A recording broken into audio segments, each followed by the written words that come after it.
G'day guys, welcome back to SuperCoach with DR and welcome to my final team reveal. Just like that, pre-season is over and I must admit that this round zero has really crept up on me. I was speaking to the great JB from Dr. Supercoach. We did our first collab. It was a bit of a dream for me. I'm such a massive fan of all the guys at Dr. Supercoach, but I got JB on the channel for a quick team preview for his beloved Port Power, some really relevant players, and we'll even talk about a couple of those players in this video today. But we actually wanted to reschedule the video because things were just going on tonight. It wasn't going to be an ideal time. But then JB messaged me probably a couple of minutes later and goes, mate, there's actually a game on tomorrow night. We both didn't realize we'd just been super busy and all the rest. So I thought better get this video done. The Port preview this is tonight.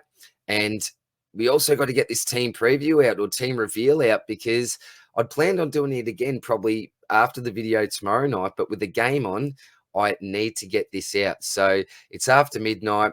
I'm absolutely buggered last night. Now, I'll talk about last night in a sec, but yeah, we'll go through basically who I'm looking to start with. Maybe a couple of changes, given the fact we've got that free data from round zero players. So maybe a couple of things to tinker with, but pretty much this is the team that I'm wanting to go in with, or thinking that I'm going to be going in with anyway. I've tried to keep discipline. We know the practice games can really start to sway us. Don't get me wrong, there's been a couple of blokes that have really forced their way into my side that I wasn't really keen on during much of the preseason, but we'll talk about that in a little while. Before I get into things, just a couple of quick housekeeping things. So I did mention last night, it was the official SuperCoach launch. So a bunch of us content creators and some awesome lads from the Herald Sun and ladies there as well got together at the Bellsview Hotel. Oh, it was carnage for me. Took the wrong tram, went about half an hour somewhere into Toorak, thought this just isn't right. Managed to get my way there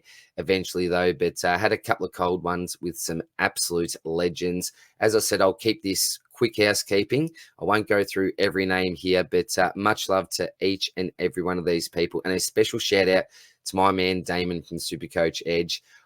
As I mentioned, had a few cold ones, a fair few cold ones to be quite frank, and he gave me a lift home, certainly out of his way. So rather than having to go to the station and go through a heap of drama, he just said, mate, getting the passions aside here, I'm going to drive you home, drop you safely at your front door. So much love to you, mate. It was an absolute pleasure. And to all the legends that I met, either for the first time or for those I've met many times, it was just a fantastic experience. So ended up marching up to Fox Studios, having a chat with the old Jared and Robbo, and then about 6 or 7 of us went back to the original hotel, knocked down a few more.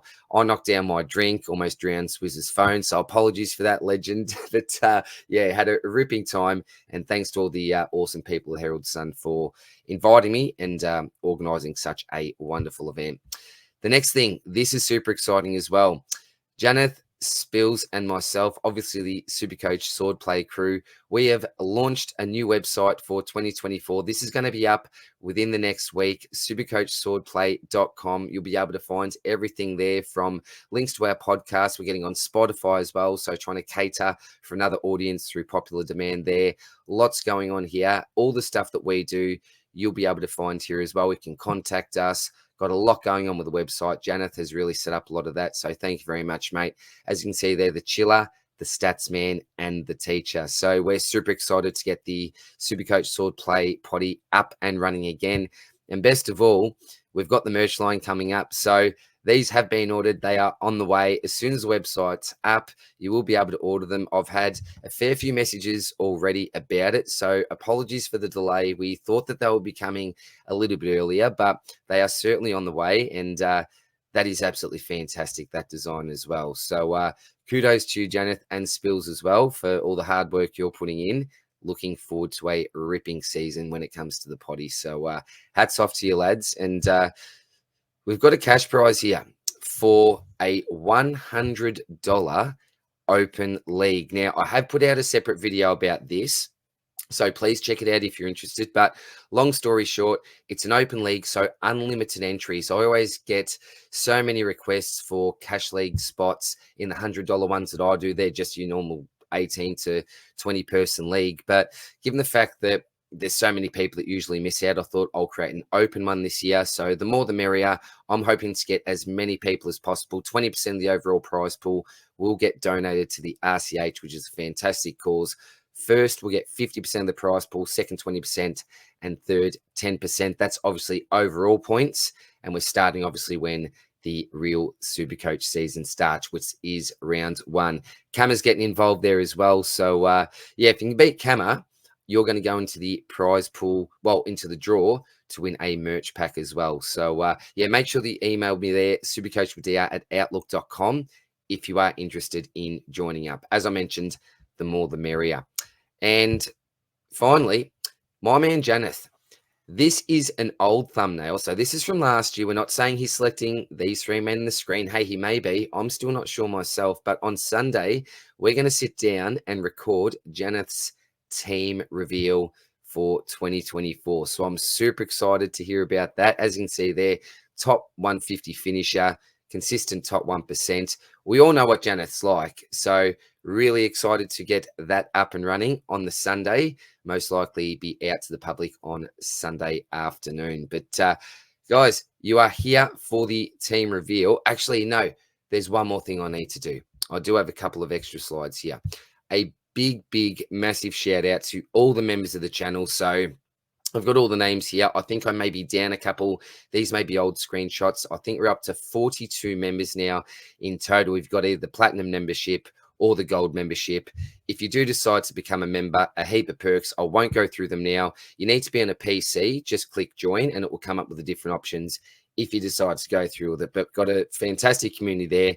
Plenty of video chats, advice for each other. And yeah, just a wonderful community. You get a fair few bonuses as well. So shout out to the members of the channel. Really does mean a lot. Shout out to anyone that's subscribed. I just reached 5K subscribers, which was, yeah, just extremely humbling. And also on X, 4,000 followers, which was a nice little milestone. It's never about numbers. If you know me, I never ask for subscribers. So yeah, thank you very much. And if you're not subscribed, hey, cool. That's all good. Thanks for tuning in anyway. But housekeeping out of the way, guys. You are here for the team reveal. So let's get into it and see my team going into 2024.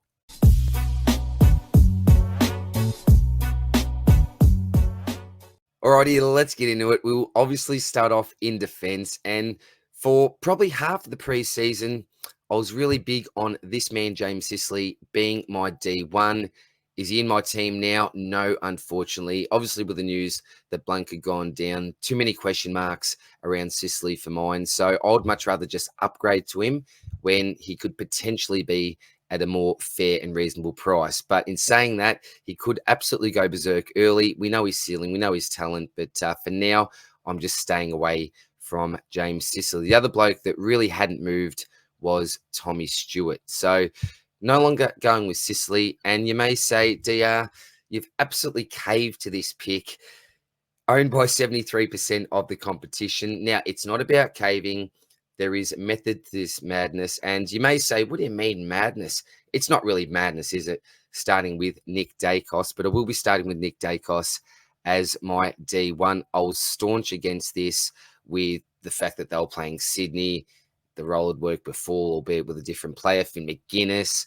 There was just a few red flags for me, a few question marks, and I'd prefer to actually jump on him after his bye. And that was another big thing, obviously, was the bye. But I'll talk about why I'm starting Dacos when I get to the midfield, believe it or not. But in saying that, there's not a lot of explanation needed to this pick. It's more around why I'm coming around to selecting Dacos my starting side. So Nicky D at D1. And maybe a little bit controversial, but see you later, Tommy Stewart. Tommy has actually lost a spot in DR's Rusty Spoon's starting side. Now, why is this? Is it because I don't like the pick? Absolutely not. I think he's going to be a fantastic pick, but I'm looking for as much value as I can this year.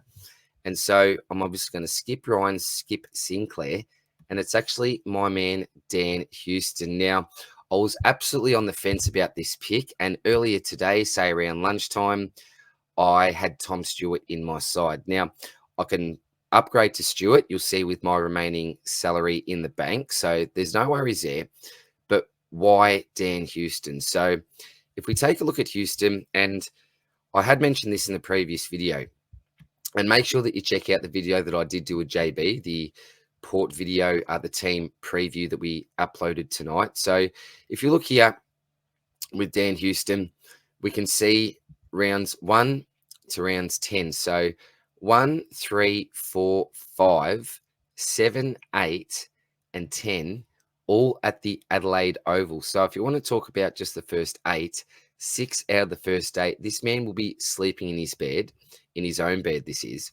And if we look at his average at the Adelaide Oval last year, it was actually really impressive. So I don't know what you can see there, but there's plenty of hundreds. Very, very nice average at Adelaide Oval. So speaking of JB as well, we talked about the fact that he's just got a really bizarre type role, the fact that he hasn't got any kick-ins lately, and that was a bit of a red flag for me. Like, why are we selecting this bloke when he doesn't even get kick-ins? What does he do? But he's a link-up player. As JB said, they just want the ball in his hands, and his kick-to-handball ratio is fantastic. We want blokes who are going to kick the ball. Always pops up, often unassuming, and he also tends to also have an impact when the game's really tight, and SuperCoach loves that player impact. He always bobs up during the right moments and often at crucial moments as well. Bit of a low floor at times, but I think he's starting to improve his consistency and got a massive ceiling when he's on as well. So Dan Houston is currently my D2. Now, the next bloke here, who do you go as the D3? There's been a few fellas that have been in and out, but for me, it is Harry Sheezel. Now, did I love what I saw in the practice game? Early on, didn't mind it. Mid-game, wasn't a fan at all. And then last quarter, wow, this is what this man can actually do. Now, whilst I spooked off, it's the fact that I think he got 12 touches in that last quarter to get his 30 plus. That's where he did most of his damage. And it's a bit of junk time, to be honest, isn't it? The other man, Zach Fisher, bit of a different story. Will I select him? We'll talk about him potentially in the forward line, but I think Sheezel is a pretty safe type pick. We know what he did last year. We know what his potential is. That halfback role at the Roos is absolutely fantastic. So I'm in on Sheezel at the moment. He could change. I'm not absolutely locked into the pick, but with Houston and Sheezel, really like their buys, particularly Houston. That's another great thing about starting him. And Sheezel, I think will just continue to do what he does off halfback. If he somehow pushes into the midfield or even forward, that's a bit of a different story. But for now, I'm just going to start the Shees. The other bloke that I have been on all preseason and simply hasn't left my side is Hayden Young. So a few people a little bit scared off in the first pracky game against the Eagles, but I think in the last preseason match, 115 was at SuperCoach points. He showed us why he's going to be a fantastic selection. Now, worst case scenario, for some reason he goes to the back line, he can average 90 to 95 in that role. In the midfield, I think he's going 105, hopefully a little bit more than that, but I'll set my expectations at, let's just say 103 to 106 for Hayden Young, and I think that's going to be enough for him to be certainly a top 8 defender this year for average. Great buy as well. Obviously shares that with Houston, but I think that should be fine. Not too worried about that. So really hasn't left my side. Impacted the scoreboard on the weekend, pushed up the ground a little bit. Plenty of CBA. So he'll be one of the main men through there. Again, lovely left foot. Normally a good user of the football as well. I think his usage let him down a little bit on the weekend, but that should certainly improve. Hayden Young has not left my side. Now, what do you do here? For now, given the fact that he's been flagged to play, I'm just going to chuck Zachy Williams here. More of a potentially placeholder pick, depending on how he scores. Great to get free data on him. But for now, I just want him in 216K. Not a huge fan of selecting him, but what's the ownership? 42%. That's certainly gone down, I think, since last time I was looking anyway, maybe a few weeks ago. But I'll just go with the 42% here for now. But that could certainly change. I'd just most likely downgrade him if I didn't have him there. The next bloke, again, I've had in basically all preseason. It's Gibcus. This is where the rookies come in. Then you've got, obviously, Zach Reed. And for now, I'm also going Nicky Caulfield. So Reed, really impressive. Score of 80 plus on the weekend. Gibcus, well, who do you actually play on field? Reed or Gibcus or Caulfield? So we've really got three options there for that last D6 slot, but I'm not really comfortable fielding two of these blokes during any given week. So I'll probably switch between the few depending on matchups as well. That's always something that we need to look out for. But for now, I think their job security, particularly Zach Reed and Gibcus, that is absolutely locked in. Caulfield, there's a few more question marks about. You could go all the way down to Nathan Phillips if that floats your boat. Possibly a Pink if he actually gets a spot come round one. A few options there, but that's probably what I'm most comfortable with at the moment. So, yeah, the structure is going four deep down back. Williams, well, he's pretty much high rookie price, isn't he, anyway? Gibcus, Reed, mainly for that job security. Reed, I think, has a decent ceiling as well. Lovely player. Big raps on him from every Essendon supporter that I speak to. And Caulfield as well. Well, we've seen a bit of a history where he can score when he's in a role that's SuperCoach friendly and when he's actually on the park. So for now, at 123k, Caulfield, all good for me. Into the midfield. This is where the big dogs are at, and I am absolutely locking in the big dog. No discussion needed. In about 15 seconds, captain option every week. Saw what he did in that last Pracky match. Was in second gear, then just chucked it into third. 130 plus type score. One score under 100 last year, which was an 89. Do you think he's going to get that low this year? Well, what's your lowest price point you're looking at getting him in for? I don't think he's going to go below 650k unless there's some sort of disaster. So it's hard to get him in. You need to plan to get him in. He's a must-have at some stage, preferably early on. I'm just paying up for the bonds. Get in my side, son. Absolutely love the man. Now, the next selection, geez, this is legitimately really, really tough. So I've had a few blokes here. This man, Jordan Dawson, I don't mind. Libba, I actually had in as a pod, but I'd like to differentiate the captaincy options that I've got. So Bont being that big dog, expensive dog, I'm not keen on going Libba at the moment. I'd love him in my side. I'm really tempted, actually, but I'm going to pass on him just for now. Dawson, I don't mind as a pick. Dunkley, I love, possibly after the bye, who knows. And then we get to Zach Butters. So Zach Butters has been in my team all of the preseason, and I must admit that I took him out. Now, is he back in the side? Yes, he is now, because if you do tune in to the video I did with JB, the Port team preview, he got the inside word. He actually spoke to Zach Butters tonight, and Zachy gave him all the info that JB needed. So long story short, he is absolutely good to go. I won't say cherry ripe, 100% cherry ripe, but 99.9%, and that's good enough for me. So a little ankle tweak isn't going to put me off a selection that I've been really staunch on all of the preseason. So Butters stays in for me. The next bloke, Luke Davies-Uniacke, the old LDU or UDL, as my man Brent refers to him. Wow, what a disappointing practice match. But what we've got to remember is the fact that last year, he really stunken up the practice match. And how did he start off the season? Like an absolute house on fire. So much upside to this pick. We'll look at pre-post, but all that sort of stuff. He is the man for me. Unfortunately, though, I can't fit him in. I just can't fit LDU in at the moment. Now, it's switched between LDU and Butters. It's not because of the practice match. Like, I'm not too concerned with that. Like, the bloke just did not get out of first gear. Didn't seem like he was interested. And I was disappointed to see that. 6-3 frees against. So I'm not too concerned there, right? He'll come good. I'm sure of it. But if you look at the man down below, Mr. Errol Goulden, damn, he's tempting, isn't he? Very, very tempting is Errol. We continue to go down. And then we've got this man, Caleb Sarong. Now, again, didn't set the world on fire in the last Pracky match, but really like his role. He's a midfielder and an inside midfielder at heart. Will he cop a tag every now and then? Possibly, but really like him, next-gen type pick, as it would be with an LDU, as it is with the Butters as well.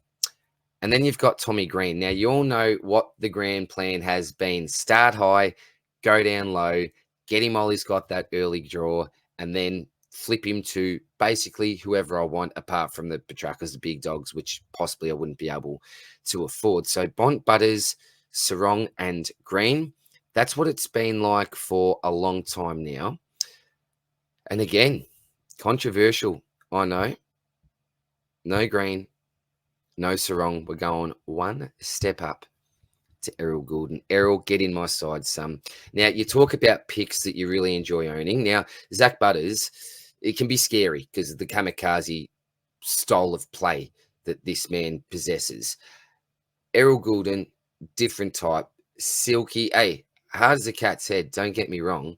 But what a joy it is to see this man absolutely dominate. And then you've got the absolute gazelle in the Bont. So it's the top three here, Bont, Butters, and Goulden.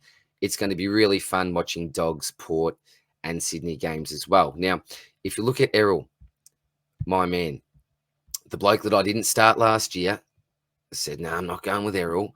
I'll just see how he goes. Now, if you look at his past history here, so first three opponents, Collingwood for 156, the Dons for 152, and if you don't mind, Richmond for 143. Now, will history repeat? I'm not saying that it will, but hey, if you're going off some previous data, that's pretty damn nice, isn't it? That is pretty nice. Now, you may go the opposite effect and go, well, do you know what? Given the fact he dominated against these teams last time, surely they're going to remember that and be aware of that and really lock down on him. That could be the case. I'm not too sure, but I really like that history. The bye, yes, it's a little bit of a killer. And that may put a lot of people off. And to be honest, all preseason, it's put me off. It's round 5 where he's got the bye. So we get those Collingwood, Essendon, and Richmond games. We just saw the 140s to 150 averages. And then here, we're looking at West Coast, where his high score is 164, higher than the previous 3. So, geez, if you want to own Errol, it's at the start of the season in particular. Now, we know what the carnage is like in the midfield. Your Adams, your Mills, your Parker. This bloke is going to be the main man. He's going to step up. So I'm so excited to see what he can do. And he's going to be a really enjoyable own. But unfortunately, I can't fit in LDU, Sarong, or Green at this stage, which is super disappointing for me because I was really big on all of those picks. But you can't fit everyone in, can you? Now, a bloke that I have been keen on for a fair while now, and he did everything that I needed to see in the pracky game, and that was Nick Martin. So disposal count was there. Efficiency wasn't absolutely fantastic, but the role was there. That's what we wanted to see. They wanted the ball in his hands. He's kicking the football. So get in my side, son. And this is why I'm starting Nick Dacos, because if I don't start Dacos, and let's just say I go with Stewart here instead of a Dacos, I know for a fact, or geez, I'd be pretty sure, if this isn't the case, then the pick's going to be an absolute failure. But I'm absolutely expecting with the first DPP changes that Martin will get that DPP. He's slotting straight into that back line because I want to get this guy off field. Whichever player is here at D6, I want them off field. Williams hopefully should be all right to continue to play on field if he stays on the park and if I even start him. But this is a position that concerns me. So Martin goes back. But that means I've got 1, 2, 3, 4, 5 premiums there. And if I don't start Dacos and I do start Stewart, that means that the only bloke I can get here is Dacos. I'm locked in to getting the one pick. I can't go shopping for that last premium selection. So my way of thinking is that I'll just start with Dacos, and then that will give me the flexibility to go with whoever is looking the best, because I think Dacos is an absolute non-negotiable. I thought to myself, well, I could just select him as a midfielder because he could be legitimately M1. But then I thought to myself, well, no, why would I do that when I can actually get him as a defender? It's probably going to be the last time in the next decade. So it'd be silly to do that. I'm just going to lock him in the defensive line because I am starting with Nick Martin as well. Now, this is a bloke who I actually did start with in my original team picker side. George, and then he came out for a little while. George then came on for the Adelaide team preview. He re-entered my side, and then he went out again because I was going much more of a guns and rookies approach. You know who it is? It is Matty Crouch. Now, similar to Nick Martin, the same thing with Crouch. What more did you want to see? If you were keen on either player, then surely they both passed the eye test. Now, concerns for Crouch may be the fact that Berry played a phenomenal game as well. What happens to the CBA time there? Without a doubt, I think it's going to be Dawson, Crouch, and Laird. Top 3 for CBAs. Then you've got your Rankin, your Berry, Saligo, whoever else is going to rotate through the Rochelle from time to time as well. But with Matty Crouch, low time on ground, but he's a disposal pig. 100% efficiency as well, which is crazy. Now, I'm not expecting that every week. So possibly you've got to take a few points off there for the expected average, but he will do enough for me to either be that M8, that really cheap M8, or if not, just upgrade him when his buy comes around. So I think he'll provide enough value and on-field value as well as cash gen for this to be a successful pick. I'm not absolutely sold on him. It could be an Ollie Wines, for example, but it's not going to be. So I'll just lock the next three blokes in. So pretty much here, we are going with Colton McKercher on field. Now, some people, again, have been a little bit put off, which I get. Can Fisher, Sheasel, and McKercher all score or average enough for them to be solid selections? There could be some question marks there, but the talent's undeniable. The game before that, he looked really crisp. I think that the bloke really did look under pressure, a little bit rushed at times, but he'll be much better off for the run. So I'm still a fan of McKercher. Lots of people want to push him onto the bench. I'll still have the option to do that as well. Sanders, just you don't even need to say anything. An absolute star in the making. And Matty Malta told us all that during the Dogs team preview. Now, this is a bloke who has absolutely bustled his way into my side, and it's Henry Huswaite. So, again, there's been a lot of discussion about him, so I'm not going to go over and over with that, but big body, there's a role there for him, at least until Day comes back into the side. So, good early job security. I think he's built for SuperCoach with his game style. So, I'm a huge fan of this bloke, and I think it's a little bit of a waste if I'm not actually playing him on field. So at the moment, that McKercher Sanders Huswaite combination, I think will serve me pretty well. Now, I haven't got huge expectations, particularly for McKercher. I've got high expectations for Sanders and pretty high expectations for Huswaite's on-field scoring ability. But I think that that's a decent setup. Obviously, the three big boys there. You've got Martin and Crouch. Martin will be a defender. Crouch will be that value type option, potentially made, as I said, upgrade. I won't go over it again, but I'm okay with that at the moment. I would like to have an extra Uber there. So I've gone with a 6 deep setup with Martin being that M6 for a lot of the preseason, but I think you've just got to look to go a little bit heavier down back with the lack of fantastic rookies there. And speaking of rookies, let's lock some on the midfield bench. Now, this bloke here, talk about impressive. He was super impressive. Did talk about him in our review of the game. So, Darcy Wilson, 130K. The great thing here is that he's also got DPP status, and that's something that I'm keen to actually start with. We know we're getting lots of DPP come the first changes, but to actually start off with a DPP, particularly mid-forward, is always pretty important for me. The other thing is, if McKercher doesn't look like he's working out terrifically well, then Wilson can certainly come on-field for him. So that's what I like about that. You could almost put Wilson on-field, McKercher on the bench and look at it that way if you want. But yeah, super selection, can find the ball, did some terrific things. As I said, reviewed him after the Pracky match. Big fan of Mr. Wilson. Now, the next two blokes, we've got Jeremy Sharp, not huge on him, but I just think he's going to do enough there on the wing to make 150K, maybe a slower type of a burn, but that's all good with me. And the other bloke is Jai Clark. So Geelong surely have to play this guy. He looked fantastic to me in the last Pracky match, 70-plus score. Now, didn't absolutely set the world on fire, but he was tough, played his role well, I think made some good decisions. So I'm all on board the Jai Clark selection. Really on field, if he plays, I think it could be a decent on-field selection. It depends how light you want to go with that M8 spot, but I don't think he'd be the worst pick in the world. But let's just see what job security is like early on.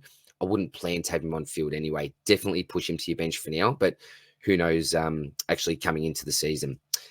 Onto the rucks. Now, this has been very, very standard, hasn't it? Max Gawn and Brody Grundy. And at R3, this is a really popular selection, Sam Naismith. Now, we're hoping he's going to get games early, given the fact that Nank's not looking likely for round 0, but who knows? Not too sure about that. A little bit of a risk, people might say. But again, he's 123k, and you know that he's the next cab off the rank anyway. So that's okay with me starting Naismith. I'm hoping he gets a little bit of a run so we can at least make some coin. We can do something with him, or else just leave him there for a rainy day. If Nank goes down, maybe that handcuff strategy for those absolute nutters, I think, that maybe starting Nank, the very small population of people. But yeah, pretty happy with Naismith there at the moment. You could go Livingston, but he's going minus, could actually lose your cash, who knows. But Gawn is an absolute no-brainer. We do not need to discuss him. And Grundy, the great thing with Grundy is the fact that we get some free round zero data. Now, I tell you what, if Peanut Laddams somehow stuffs up this selection, I'm going to be absolutely spewing. I don't think it's going to be the case come the real season.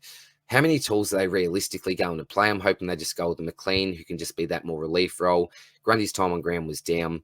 Didn't really look interested, which again was surprising because you'd want to impress at your new club. Who knows what was going on? But I'm not hugely concerned with the practice game. But, and there's been a few buts, hasn't there, during the video. For now, he's gone. For now, I'm not starting with Brody. Now, I will be able to downgrade to him if I need to. Now, he was in my team until about, I reckon, 8:30 last night. So there was a group of us sitting in the foyer or the waiting area of Fox Studios with the Edge boys, Damon, Liam, Clarkey was there, Joey and Big J and Swizz. All of a sudden, boom, boom, boom. The phones start to come out, messages abroad, and news came through that Big Shrek Darcy was going to miss the opening rounds of the 2024 season. Now, what's opening rounds? It's plural, but what are we talking here? 2, 3, 4, 5? I'm really not too sure. Let's just say it's 5 weeks. Now, I may be giving you false information there. I'm not saying that it is, but let's just assume. Then this man, and I said at the end of last season, if Shrek goes down for an extended period of time, he'll be one of the first selected in my side. Now, I could select him as a forward and also go Grundy as a ruck.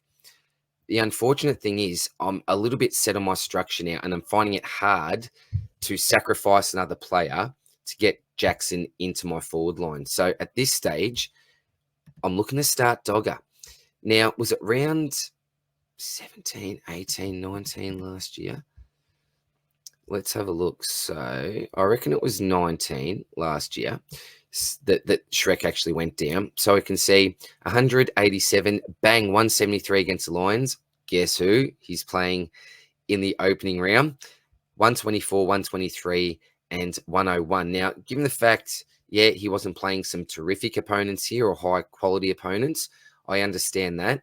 But that's the ceiling that this man has and the potential this man has when he's the number one ruck, when he's got that role.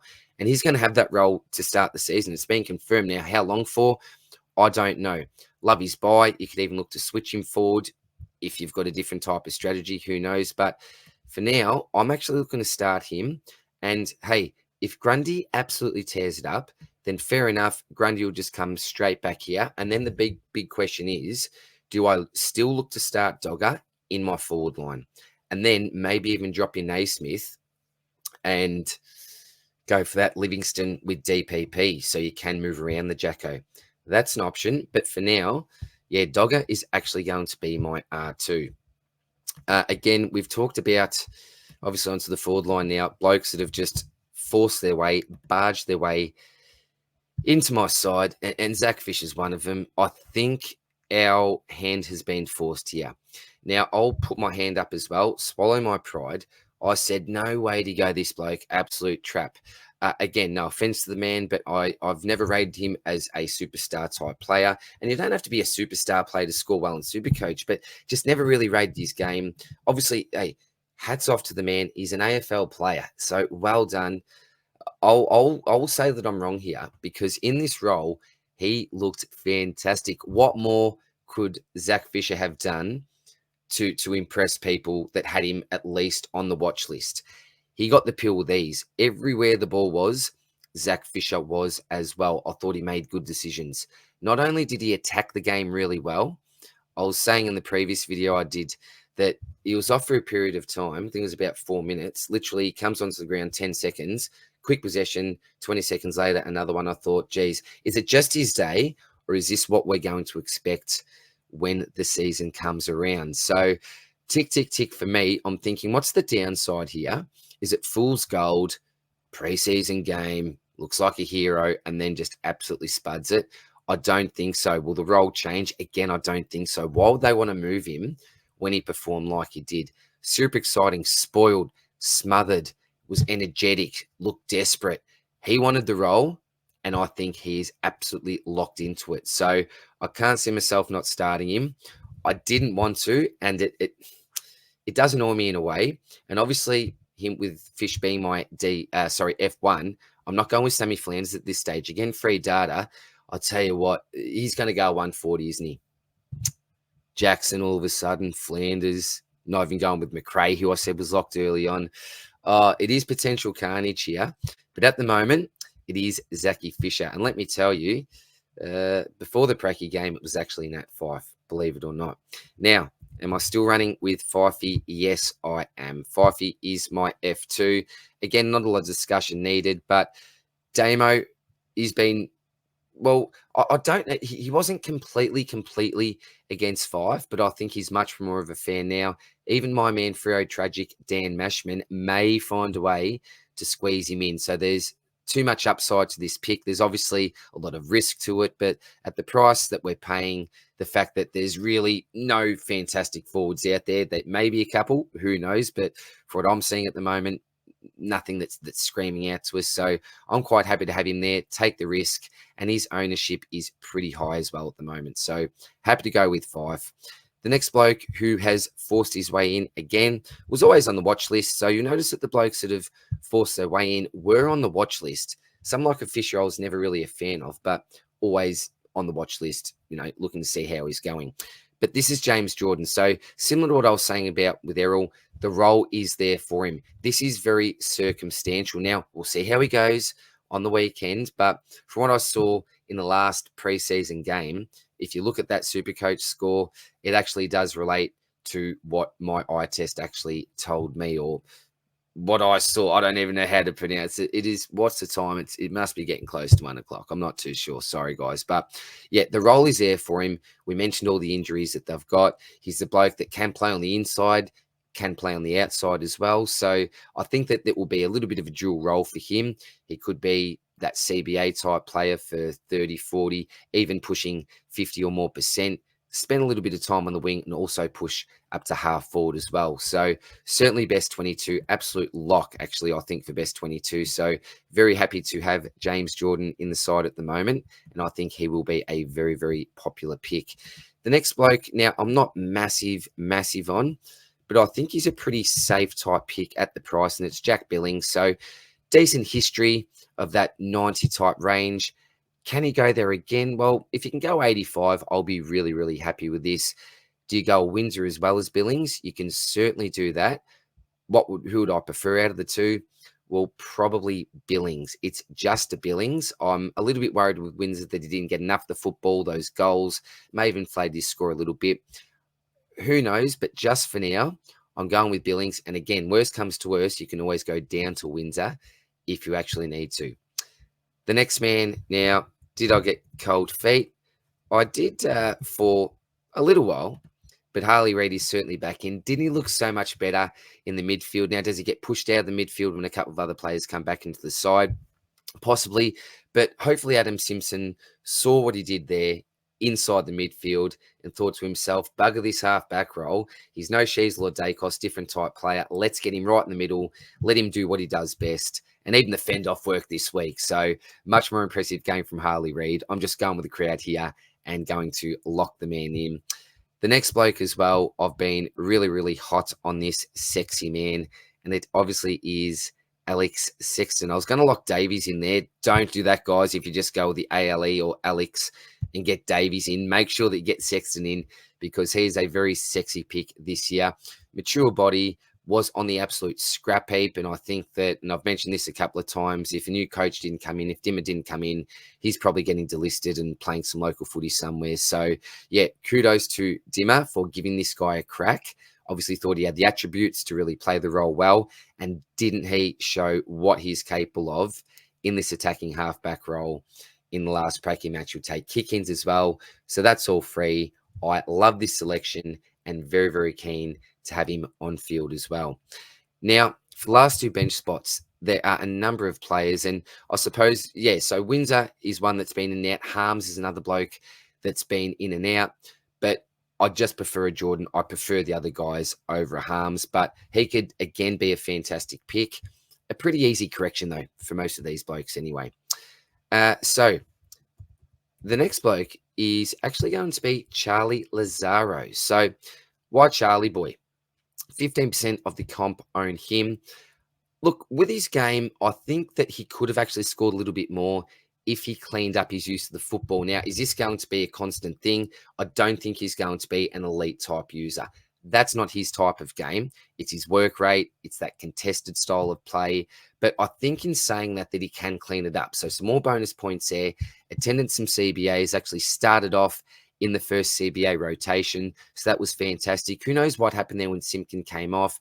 I really don't know what the exact mix is going to be, but definitely best 22 for mine. Lee Adams in the preseason gave a really fantastic review about Lazaro. I think he said he was the most impressive on the track. We saw a really bright future for him, a certain role in the side as well. So I would much rather go with the contested style of player like your Lazaro over your Windsor, who's that lighter type body, more on the outside. So Lazaro is in for me. And the last bloke now at the moment, I've got, what's in the salary cap? So 186K. I'm not going to use all of that. And just for now, I'm going with Aaron Cadman. So we'll see how he goes when he plays. He was at the Pies, I think, this week. Is it the Pies? Not too sure. But if he can go and play, I suppose, a half decent game, then I'm probably going to go with him and just hope that he gets us a nice ceiling type score during the next couple of weeks when he's got that easy run coming up. And no offense to my man Big J or Jimmy Doherty being North and West Coast supporters, but we're hoping that our players are going to get some bigger scores coming up against those two sides in particular. So we'll see what happens there. Maybe the argument with West Coast is you've got Barras and McGovern. So yeah, we'll see what happens there, but that's pretty much logic there with Aaron Cadman. So that is the side. Who else am I thinking there? I'm not really thinking McRae. You've got, is it Thompson, Harvey from the Giants? There's a couple of other options. We've got your biggies. Do you go your biggie? There's a lot of possibilities, but at the moment, I like Lazaro there because the idea will be when these blokes have their bye, being Billings, Jordan, and Sexton, what a fantastic bloke just to be able to come on field or when Cadman won't have him on field anyway, but just have someone like Lazaro to guarantee you that in each of those weeks during the buys, you're still going to have your absolute full complement here. I think that's going to be pretty handy. So I am a fan of having Lazaro on the bench. And if you look at Wilson there, it's an easy swap as well. So I think having Wilson and Lazaro as bench options appeals to me. It's pretty much the same, almost, isn't it really, as those that are having a McKercher on the bench as well. I don't think it's the worst thing. If you think that that's where the cash gen's going to be, if that's where you think the job security is, I think just go with it. So do I love the setup? No, because I'd much rather sort of fit in that extra midfield premium. But I think that I'm comfortable enough at the moment. So very quickly, before I let you go and I get some much needed sleep, we're going with the four primos down back with your Dakes, Houston, Sheasel, and Young, all certainly potential for top 6, top 8 averages. You got Williams there, who I think should be a popular pick, particularly if he plays well in round 0. Gibcus and Reed, very, very highly owned players, along with Caulfield as well. Only want to have one of those on field, which I am achieving at the moment. Remember, Nick Martin will be back there ASAP. Bond's always been the side along with Butters and Goulden. So those 3 really, really big premiums. And the other thing I forgot to mention as well, people are really worried about the buy. But given the fact that I've now dropped Brody Grundy, that's why Errol has now come in. Now, if I do go with Grundy, I've got a huge decision on my hands because I feel like I may be slightly going overboard here. So a lot will depend on that. Do you go back with the Tom Green and go back with that original strategy? Do you just go with the LDU? Who knows? I might. But yeah, Errol's certainly in for now. Talked about him. Love those three as those big three in my side. Martin already talked about hopefully going down back. Crouch as well. I'm pretty comfortable with those two blokes at the price. Certainly present value. And I think it's here where we do need to look a little bit of value. Now, this could easily go down to Ollie Wines. And that's another thing that I'm going to consider. Who knows? We don't get the data on that one. But if I need some extra cash, that's certainly a move that I'm willing to make. A Bonner, if he was a defender, maybe. I was speaking to the great Abs, the Godfather, just to calm it down. Got to meet him in person last night. First thing we did was give each other a big hug, a big embrace. Didn't go for the handshake, just went straight in for the hug. A ripping human, just a lovely, lovely man, a beautiful, beautiful man. And he's a big fan of Bonner. I just can't do it at this stage. JB also gives his opinion on Bonner in the Port video as well, just as a bit of a bonus, being an ex-Port player himself. McKercher, Sanders, Husway, yeah, cool. I'd much rather have him on field than just have one on the bench. I've got Wilson there, who could obviously come on field as well. Sharp and Clark, happy enough. Gawn and Jackson, again, could become Grundy, but I'm pretty sure it's only going to be Jackson or Grundy. I'm not keen on going all the way up to an English, which is going to kill me because he's going to score well. I'm going to regret it. And all the rest. Marshall's never really been in my plans either, so I'm not going to switch that late for some silly reason. The reason why I've really got off Grundy is just because I'm such a huge fan of Dogger as that R1. How long it's going to be, I hope it's at least 5 weeks. Anyway, Naismith talked about Gawn's just non-negotiable. Fish, 5, Jordan, Billings, Reed, Sexton. So how many of these blokes are going to be keepers? I think Fish, and then who knows with the other guys. 5, no. We're asking too much there. He'll go down at some stage, we think, but we'll just upgrade him, hopefully at the right time. Jordan, who knows? Who knows what's going to happen when these other blokes return to the side that are injured at the moment? Who knows what other injuries are going to occur? We don't know, but potentially, maybe at a bit of a stretch, Jordan, but I can see a world. Not sure with the other guys. Hey, Sexton, could he be right up there this year? Who knows? Flanders will have to see. A little bit concerning not having him just there as a bit of a placeholder as that high price player at 490 odd. But yeah, having Lazaro there, being able to cover if I need him, I think will be handy as well. So that is the side, guys. That is the 2024 side. There may be some slight tinkering, and I may even put out one last video, one last team reveal before the start of round 1. But it is what it is. Please let me know what you think. All feedback is much appreciated. A big shout out to all the awesome content creators that have either invited me onto the channel or have come onto my channel during the preseason. It's been an absolute ball. Remember, if you're interested in the $100 open cashy, that is going to be a fantastic league this year. Some big prize money to hopefully be won. And we're also helping the RCH at the same time as well. If you're interested in the membership, fantastic. Hit me up and I can give you all the details there. Stay tuned for more content. We get the Swordplay potty running up again. And Jana's team reveal is also coming up. So stay tuned for that also. But that's it for now, guys. Much love. I can't believe I actually got through the video without falling asleep. Bad time for me. Much peace. And tell you what, looking forward to a massive game on Thursday night. See you soon, guys. Hope your team plan is going well. Bye.